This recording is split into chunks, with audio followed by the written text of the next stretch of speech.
সৈকতে ভেসে এলো অদ্ভুত প্রাণীর মৃতদেহ। ফিলিপাইনের এক সৈকতে বিশাল আকারের লোমশ একটি প্রাণীর মৃতদেহ ভেসে এসেছে। একটি স্থানীয়দের মধ্যে বিস্ময়ের সৃষ্টি হয়েছে।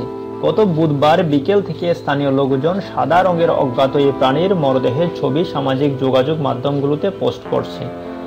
সামাজিক যোগাযোগ মাধ্যম থেকে এসব ছবি নিয়ে বিভিন্ন সংবাদ মাধ্যম খবর প্রকাশ করছে।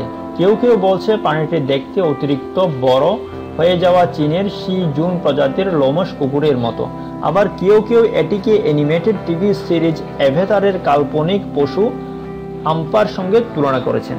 প্রাণীটি ভেসে আসার খবর পাওয়ার পর ফিলিপাইনের দিনাগাট দ্বীপপুঞ্জের কাকদাউ সৈকতের মানুষের ভিড় জমছে। উৎসুক লোকজন প্রাণীটিকে শনাক্ত করার চেষ্টা করছে এবং মৃতদেহের সাথে সেলফি তুলছে।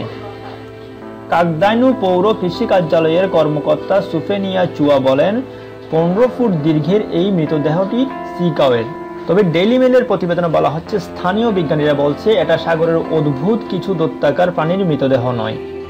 এটা একটি কৃমি মাছের মৃতদেহ। অতিরিক্ত পচে বিকৃত হয়ে যাওয়ায় এটা অদ্ভুত প্রাণীর মতো বলে মনে হচ্ছে। তবে বিজ্ঞানীরা এই মত দেওয়ার পরও উৎসুক জনতা সেলফি তোলা বা এটি নিয়ে জল্পনা কল্পনা থেকে বিরত হচ্ছেন না।